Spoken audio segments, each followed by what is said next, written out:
Is a game's success measured by the amount of players it has or by the amount of money it's made? I know for some people those metrics are very important, but I for one judge a game based on the amount of discussion being generated within the community. Because if no one's talking about the game, then it must not be that big of a deal. And that is what I think makes the FromSoft games so special, because they're always sparking some kind of conversation about something. Like this instance where me and my dear friend are talking about his history with buying PlayStation consoles. I really thought people buying consoles because of games was a thing of the past. Like that's what we did in the early 2000s. But according to Licorice, it is still very much a thing. I need to play Bloodborne sometime. They need to release it on PC. I only have like 400 hours in that game. Only? I wish I had 3,000. But I have to play it at 30 frames per second if I'm lucky. It was the whole reason you bought a PS4, right? No, I had a PS4 from when Dark Souls 2 Scholar of the First Sin came out. I could just imagine you at the game store, like walking out with Dark Souls. Be like, sir, you need a PlayStation. It's like, what? No, I just want Dark Souls. No, you have to play it on the PlayStation. Believe me, I bought a PlayStation 3 so I could play Dark Souls 2 when it first came out.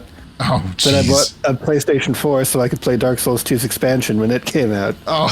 And I bought a PlayStation 5 so I could play the remake of Demon's Souls. You bought a whole ass console for a remake? Damn, you're like justifying them making remakes. I understand that, but it's worth it. Just happily part of the problem in this case. The only reason I've ever bought a PlayStation is to play From Software games. That's amazing. I'm so disappointed I couldn't find the original thread, but whoever suggested putting Wild Strikes with the Frost affinity on the Brick Hammer, you are a true saint, and I appreciate your 3-year-old comment. So nice of the developers to clear any doubt about how good this category of weapon is. It's right there in the name. If anything, they need to change it from Great Hammers to Incredible Hammers. Ooh, man. I read a random comment on a post of some forum from 3 years ago that Wild Strikes on the Brick Hammer is the best thing ever. I took it to heart and oh yeah, Wild Strikes on this Brick Hammer is straight ridiculousness. It's like borderline broken. It's great. Here's how you acquire a weapon to surpass Metal Gear. Step 1. Acquire Wild Strike. Step 2. Acquire the Brick Hammers. Step 3. Become the Elden Lord. This is such a classic FromSoft experience, as I'm still living up the high of falling in love with a weapon I just found. The game puts me in a situation to bring me down a peg. I'm still so embarrassed by this. I might actually not include this clip at all. Wow, Maybe are you kidding me? Let me know. This is a no heavy attack zone. I can take pity on you at any time. I just want you to know that. Oh my god. Jumping attacks only. Oh, that was stupid. That was pretty good. Here we see Elden Ring doing an excellent job of sparking conversations. The game is so good at providing me with just enough information to answer one of my questions, but then it immediately provides me with 2 more. Like, why are you so obsessed with a gift you received from your ex-husband? He dumped you, Renala. Get over it. You are better than this. And also put on some freaking shoes. Want to call yourself Queen of the New Moon, you better start acting like royalty. What is the egg? Is that like a dragon egg or something? Well, the Rune of the Unborn is in the egg. Oh, I thought it was in our pocket. Well, it is, but if you read the description of it, it says Amber Egg clutched by Renala, Queen of the Full Moon. So did we take the rune out of the egg, but we let her keep the egg? I guess so. Like she has the egg shell, but we have the yolk. Really what this is elder abuse. She has dementia. Yeah, that's very depressing. We're just like, I'll take all your money, but you can keep the box. Oh, I love the box. Also, I can't help but notice the exposed feet. It's Miyazaki's vision. You can't laugh. Why is she so big? It's also Miyazaki's vision. Nah. Miyazaki has a lot of visions. You know, for a game that is so historically dark and depressing with its lore, without question, the developers do a good job of showing the flip side of that coin by putting in things that are just plain fun. Now, the real question is, am I going to rebuild my entire character around utilizing a flame-throwing shield as my primary weapon? The answer may be no, but I must say it is quite tempting. Oh, what is that? Is that a helmet? It's a shield. It's a shield. A great shield. The greatest shield. That is a great shield. Oh my goodness, that's a lot of protections. and 75 guard boost. Oh my, okay, 44 strength though. Good But lord. it's the Ash of War that sets it apart. Tongues of Fire. I wonder what that does. I can only guess. Oh my god, it's just a dude. It's just a face. Yeah, it's one of the tanks. You can, yeah, it's those guys. The ones we just fought upstairs. What is that attack? And then it has an Ash of War, huh? What?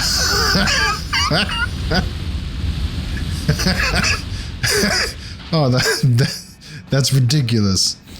It's not a very good block, but you are blocking while you do that. Really? Oh, you're blocking the whole time.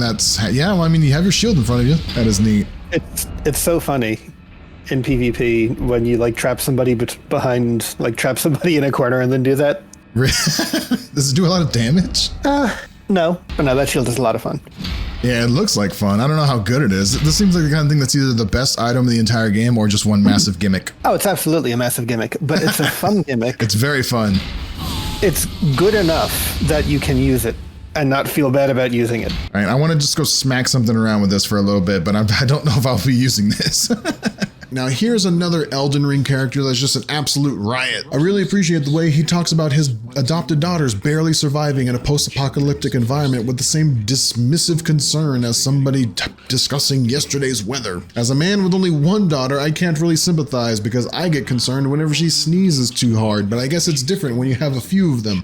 Or a few dozen. How many freaking daughters does this guy even have? I bet the game won't tell me. He was talking about, oh, how he's worrying in his old age. It's like, if your daughter is dealing with scarlet rot, like that is valid circumstances to have some amount of worry, my guy. Well, yeah, but maybe he's saying in his younger days he wouldn't have worried about that. Yeah, he wouldn't have worried about his daughter. He's like, oh, now I'm getting old. I'm worried about my daughter subject to the scarlet rot or whatever madness is going on here. He's so nonchalant about it. I mean, maybe he has a lot of daughters. I guess. I mean, didn't we summon Pollyanna, adopted daughter, against Nile? Was that the adopted daughter of that old man? He has a lot of adopted daughters. My goodness, dude gets around. He actually doesn't. He just knows where to find daughters to adopt. The daughters just show up over time. He just collects them like Pokemon. As a matter of fact, they kind of do. That's crazy. That's some grim dark stuff you'd expect to see in like the Warhammer, like the Fallout franchise. It's like there's an apocalypse going all around you and the guy's just like, I must be getting old because now I'm worrying about things. It's like, dude, there's plenty to worry about. A very human emotion. This area of the game is such a good execution of the show don't tell story philosophy. I can think of so many examples of other games that tell me about some horrible thing happening somewhere, or maybe they show it to me in some kind of cutscene, but Elden Ring, oh no, it's like this place is awful. Something really bad happened here, and now it is your problem. Have fun. And you know what, Elden Ring? I did have fun. I, for one, appreciated Caelid. Now, does that mean I'm in a big hurry to go back there anytime soon? Absolutely not. You know, just looking around, I really like Caelid. Really? Yeah, I think it's a very cool looking zone. This place is creepy and depressing. It's extremely creepy. It's so depressing. But in like, usually when you try to convey that something is depressing, you make it like literally blue. Here they went the opposite route. Yeah, it's all red and white. But something about the white feels like it gives it this sense of toxicity almost, or like mold. Like this white looks like mold. Yes. Well, the white is mold. Ugh. Literally rot. Yeah, it's rot. Huh. It's like they did a great job of making Caelid look like a terrible place. Oh, hello. Yeah, Caelid, I would hate being here, but in a weird way, it's very striking. It fulfills its purpose of not making you want to be here, making it like less desirable. Even the enemies here are undesirable to fight. Oh, look, a thing down there. There is a thing down there. Also the bird. I see the bird. Man, they really move. Yeah, they got some travel to them. Oof. Those things are so terrifying. Even if I'm getting good at dealing with them, those birds are a menace. Oh, I mean, solo, I'm still afraid of them.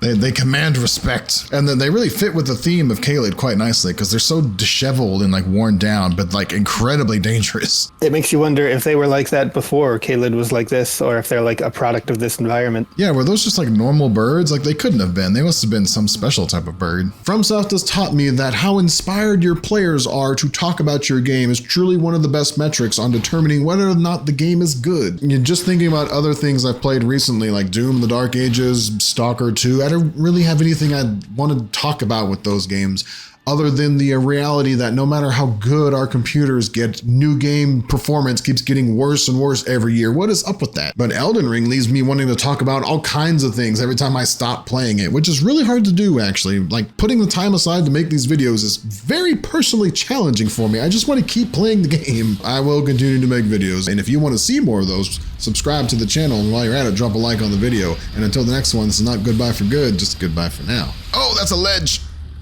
Ooh, well, that's unfortunate. Oh, it knocked me outside. Oh, that's funny. I'm getting hit by the magic projectiles up here. That's incredible.